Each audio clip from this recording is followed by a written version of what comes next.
Nós vivemos um tempo em que se fala muito de ética ou a falta dela, né? Usa-se muito a palavra quebra de decoro, né? Quebra de decoro parlamentar é o que está na mídia. Mas o que é decoro? Decoro é beleza moral, é quebrar esta beleza do campo moral. Eu gosto muito, tem um poeta Pierre Reverdy. Ele diz o seguinte: ética é a estética de dentro. Ele define de forma poética: ética é a estética de dentro. A pessoa às vezes fala muito de ética. Ética quer dizer a forma como nos relacionamos, como tornamos a vida mais bela, a vida melhor de ser vivida. Por exemplo, quando os mais velhos se dirigiam a nós, e hoje nós somos os mais velhos que nos dirigimos aos mais novos, e diziam assim, e nós dizemos: que coisa feia, menino. Não estava falando da estética, estava falando da ética, falando do comportamento. O que você está fazendo não embeleza o que você é. Isso te enfeia, te torna feio. E aí, se você vai lá para o dicionário vai apresentar palavras que podem ser sinônimos, como, por exemplo, retidão, brio, respeitabilidade, nobreza, dignidade, honestidade, honradez, integridade, probidade, seriedade, lisura, decência. E é um pouquinho dessa palavra que eu queria que a gente pensasse junto: decência. Antigamente se estudava latim na escola, né? E as declinações, mas quando você começa a estudar um pouco mais da língua portuguesa, vê o quanto nós aprendemos dos latinos e dos gregos sobre os prefixos, sufixos. E tem alguns prefixos que nós utilizamos em português, que quando você tem ideia da raiz, isso te ajuda a entender melhor o significado da palavra. E quem sabe entender um pouquinho de alguns prefixos, como por exemplo, o prefixo doc. Aqui nós temos muitos docentes, né? Doc, ente, docente, é aquele que conduz, que guia, que leva.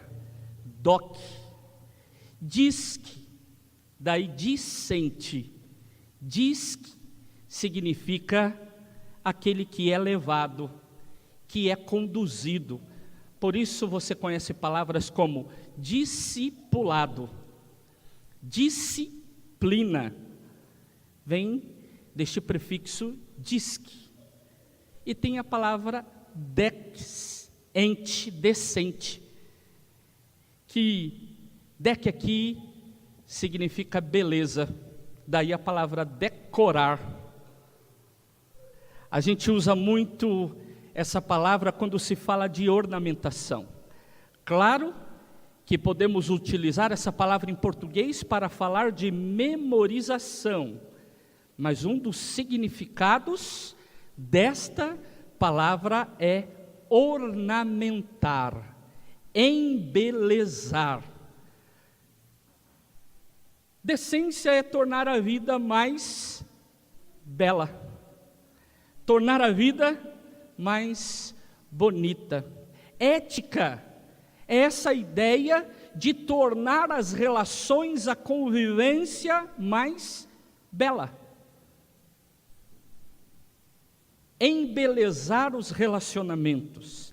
Mas tem gente que pensa que ética é como se fossem listas que dizem sobre o comportamento o que é certo e o que é errado, o que é correto e o que não é correto, o que é aceitável e o que não é aceitável, como se nós andássemos com duas listas nos bolsos, e estas listas nos dissessem, isso é certo, ou isto é errado. Por exemplo, eu estava ministrando um curso, e no meio do curso uma senhora levantou e disse assim: pastor, é certo ler a Bíblia no celular no culto? Ela queria uma resposta do certo ou errado. E tem gente que tem ideia do que é certo ou não é certo, do que é ético, do que não é ético, marque um X, certo ou errado.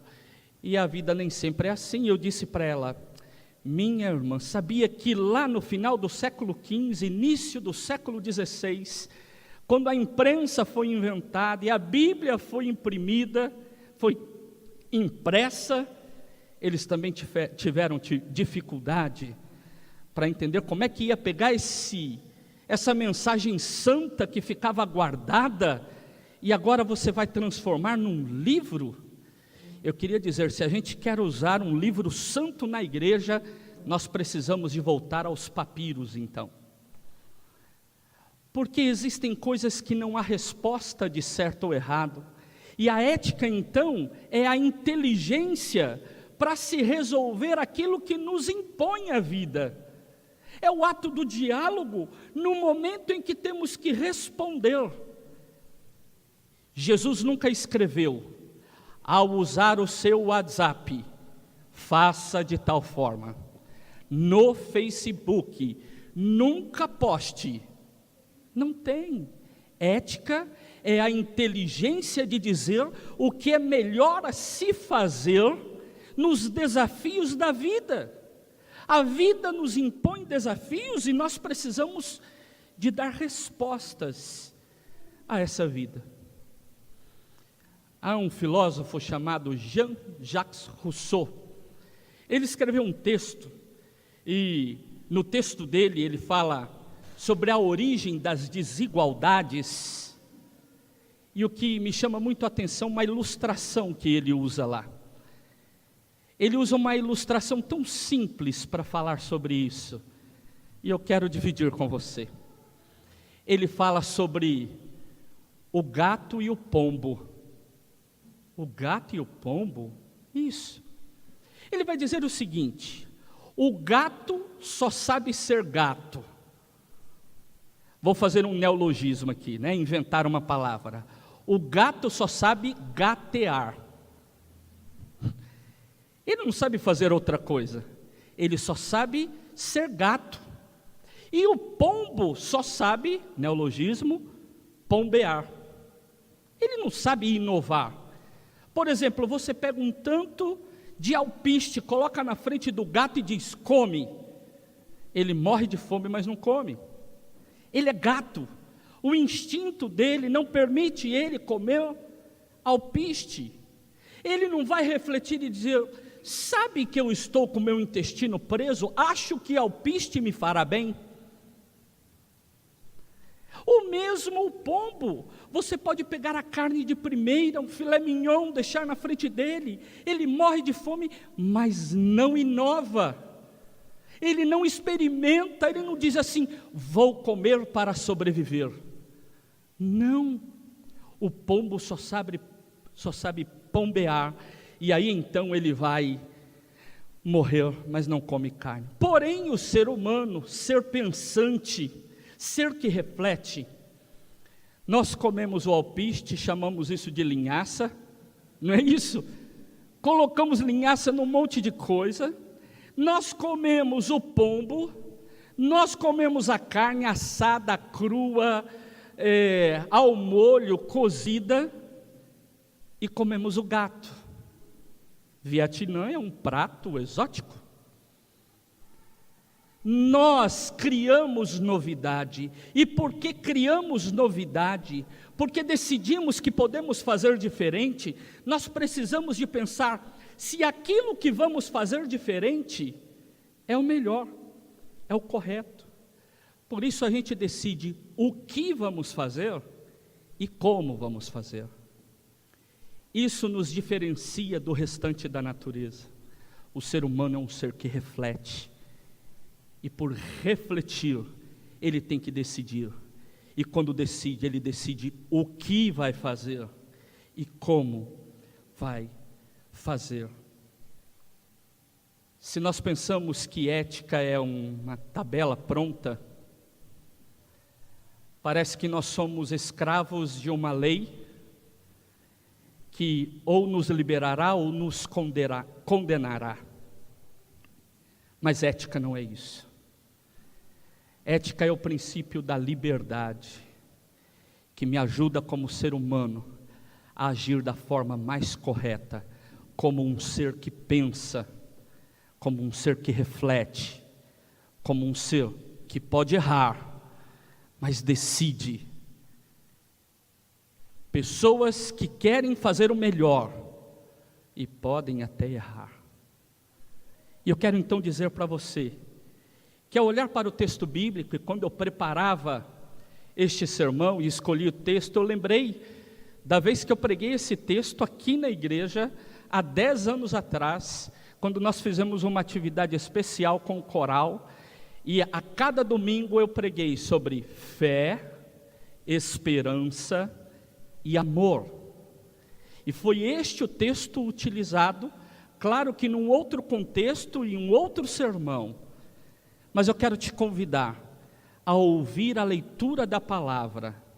Eu fiz toda esta introdução para que você entenda o porquê da leitura deste texto bíblico, que se encontra em Mateus capítulo 22, versículos 34 a 40. Mateus 22, 34 a 40.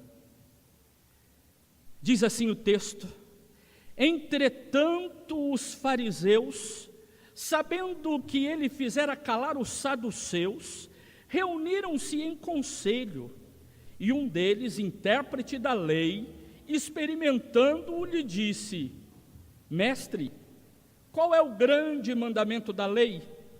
Respondeu-lhe Jesus: amarás o Senhor teu Deus de todo o teu coração, de toda a tua alma, de todo o teu entendimento.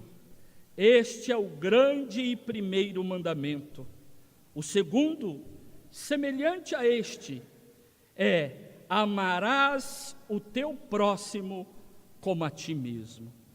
Destes 2 mandamentos dependem toda a lei e os profetas.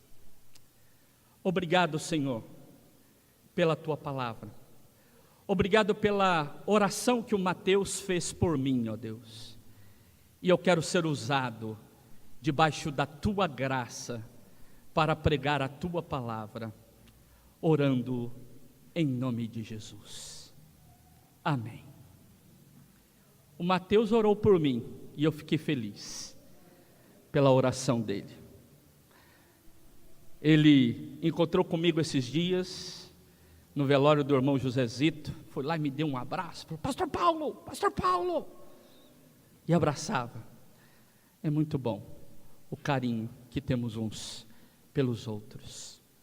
E quando olhamos para este texto, esse texto está num contexto interessante, porque estamos falando dos últimos dias de Jesus lá em Jerusalém.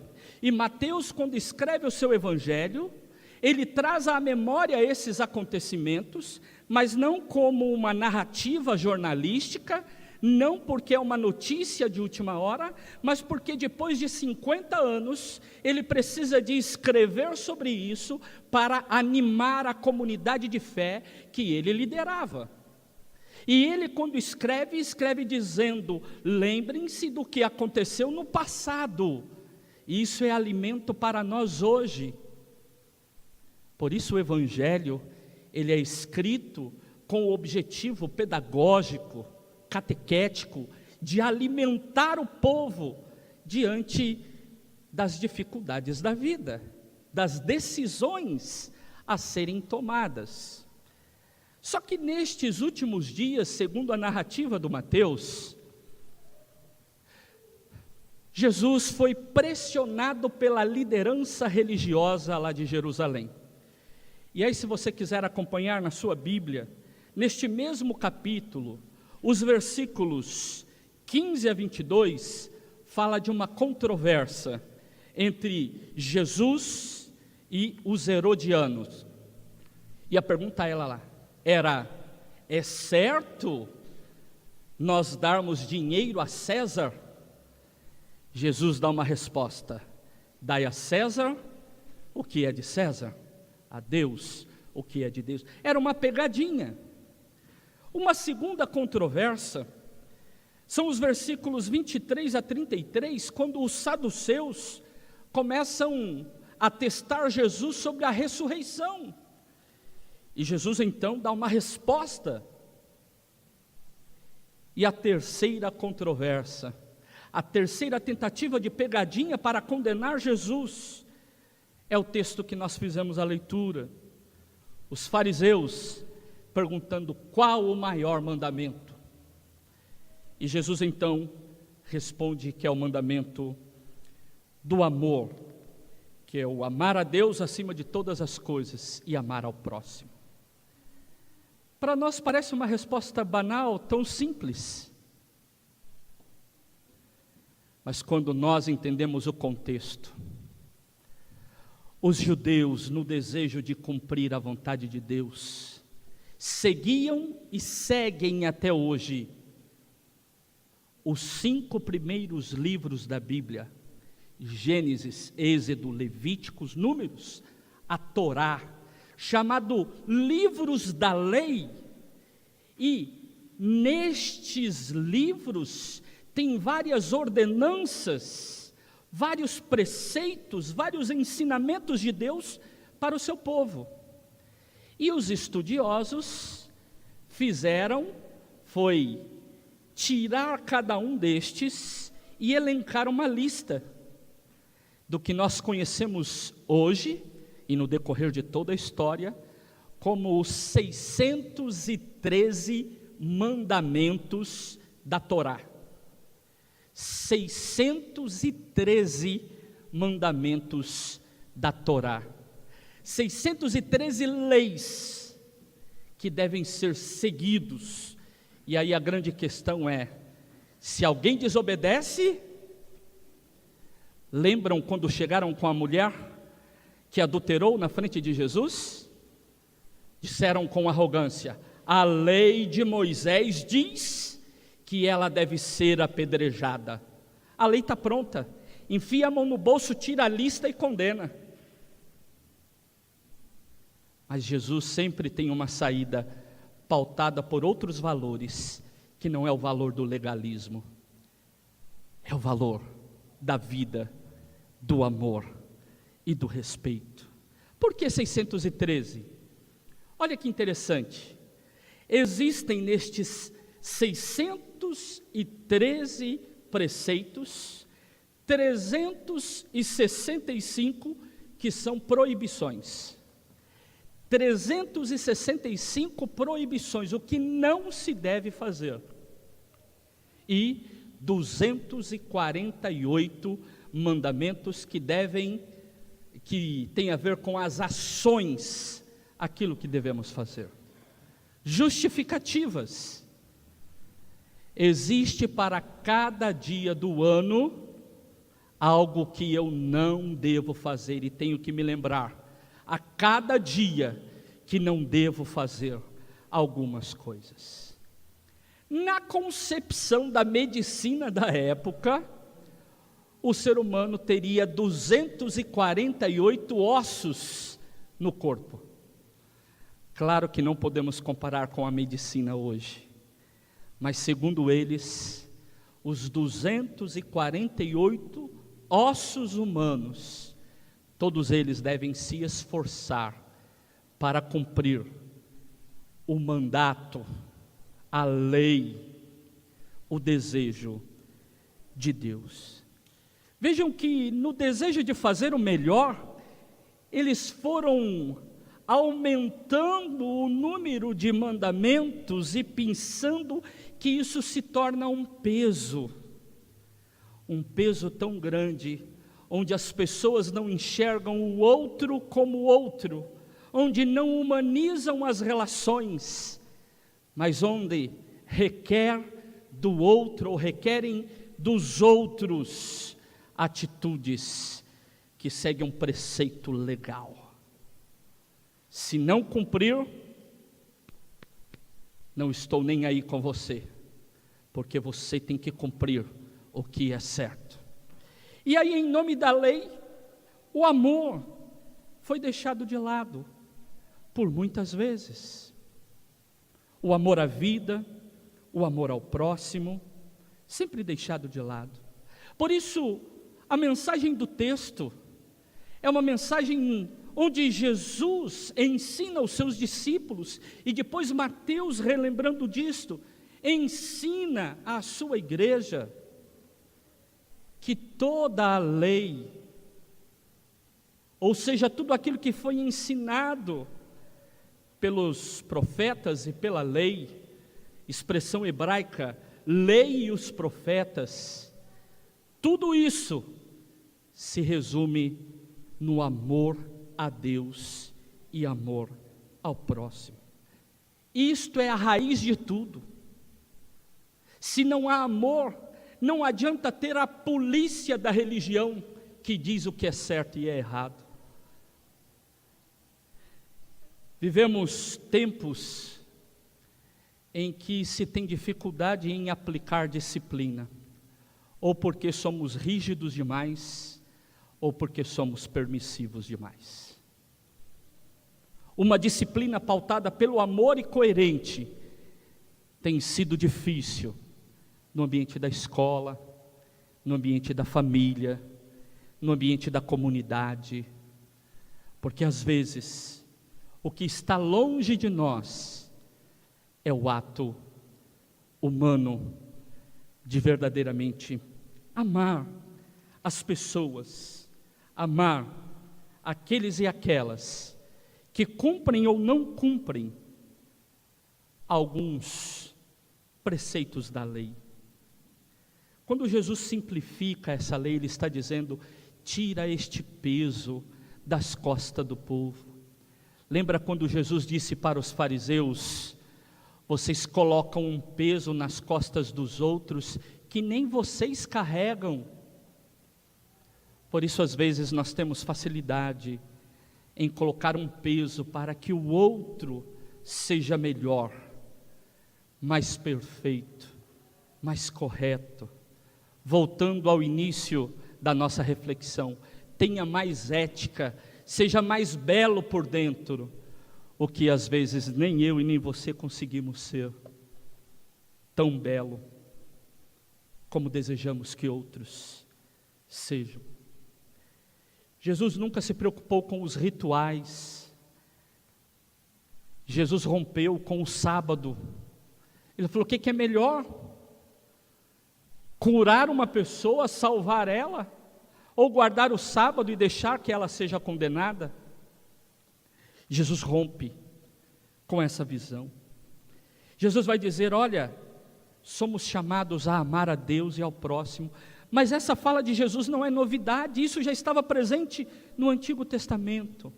A novidade está em que Jesus faz uma correlação entre essas duas. Ele diz: amar a Deus, e do mesmo valor, no mesmo significado, amar ao próximo. Um mandamento não está acima do outro. João, quando escreve, ele vai mostrar um pouquinho disso, dizendo: como podemos dizer que amamos a Deus se não conseguimos amar ao próximo? Essa relação do amar a Deus perpassa pelo amor ao outro, pela relação com o outro. Eu gostaria de dizer que 2000 anos se passaram. E se olharmos da lei de Moisés, muito mais que isso. E nós continuamos colocando peso para o outro, ou às vezes pesos para nós mesmos. E o que eu gostaria de partilhar com você, meu irmão e minha irmã, nesta noite, é que Deus, que chamou a mim e chamou a você, nos chamou a uma relação de amor. Amor que constrói, não amor que destrói. Amor que traz para perto de si, não que lança para longe. Amor que ajuda o próximo e dignifica. E como isso acontece na prática da nossa caminhada? Como isso acontece lá em casa? Aí entra a ciência da ética, é a inteligência de ver como eu coloco em prática isso no meu lar. Como eu coloco em prática isso na escola, no meu trabalho, na minha comunidade, nos desafios que a vida nos impõe. Infelizmente, pessoas acham que a estética de dentro, ou seja, a ética, pode ser maquiada com cosmética, e eu quero dizer que não pode. Existem vários produtos que nos deixam mais belos no exterior. E eu quero dizer que eu sou totalmente a favor disso. Eu dou muita palestra para pessoas idosas e digo que tem que mesmo, gosta de pintar o cabelo, pinta, passar, tem essa estética, ela é importante. A cosmética ajuda muito, mas quero dizer, para a ética não existe cosmética. Se queremos adornar por dentro de verdade, se queremos decorar por dentro de verdade, se queremos viver de uma forma bela, nós precisamos, vou usar uma palavra do caipira, de embonitar, tornar bonito, embelezar as nossas atitudes. Eu conheço um pouco desta igreja e sei o quanto nós desejamos viver isto, uma vida mais bela. Quero dizer a vocês, Deus quer usar você, usar a mim, para tornar a vida mais bela, mas para isso não existe cosmética. O que existe é a ação de Deus dentro de nós que transforma, e transforma o nosso eu. Uma expressão bíblica, transforma o velho homem em alguém mais paciente, mais acolhedor, mais humano, e que entende as fragilidades humanas. Deus te use para dignificar pessoas. Deus te use para abençoar pessoas. Mais do que cobrar o erro do próximo, se tu uma bênção, para que o próximo seja abençoado, e você seja o canal de bênção na vida dele. Termino com uma expressão onde Jesus, ele disse no Sermão da Montanha: não julgueis, para que não sejais julgados, porque com a mesma força com que julgardes, sereis julgados. A catedral é uma igreja de amor. Continuem agindo com amor. Que Deus te use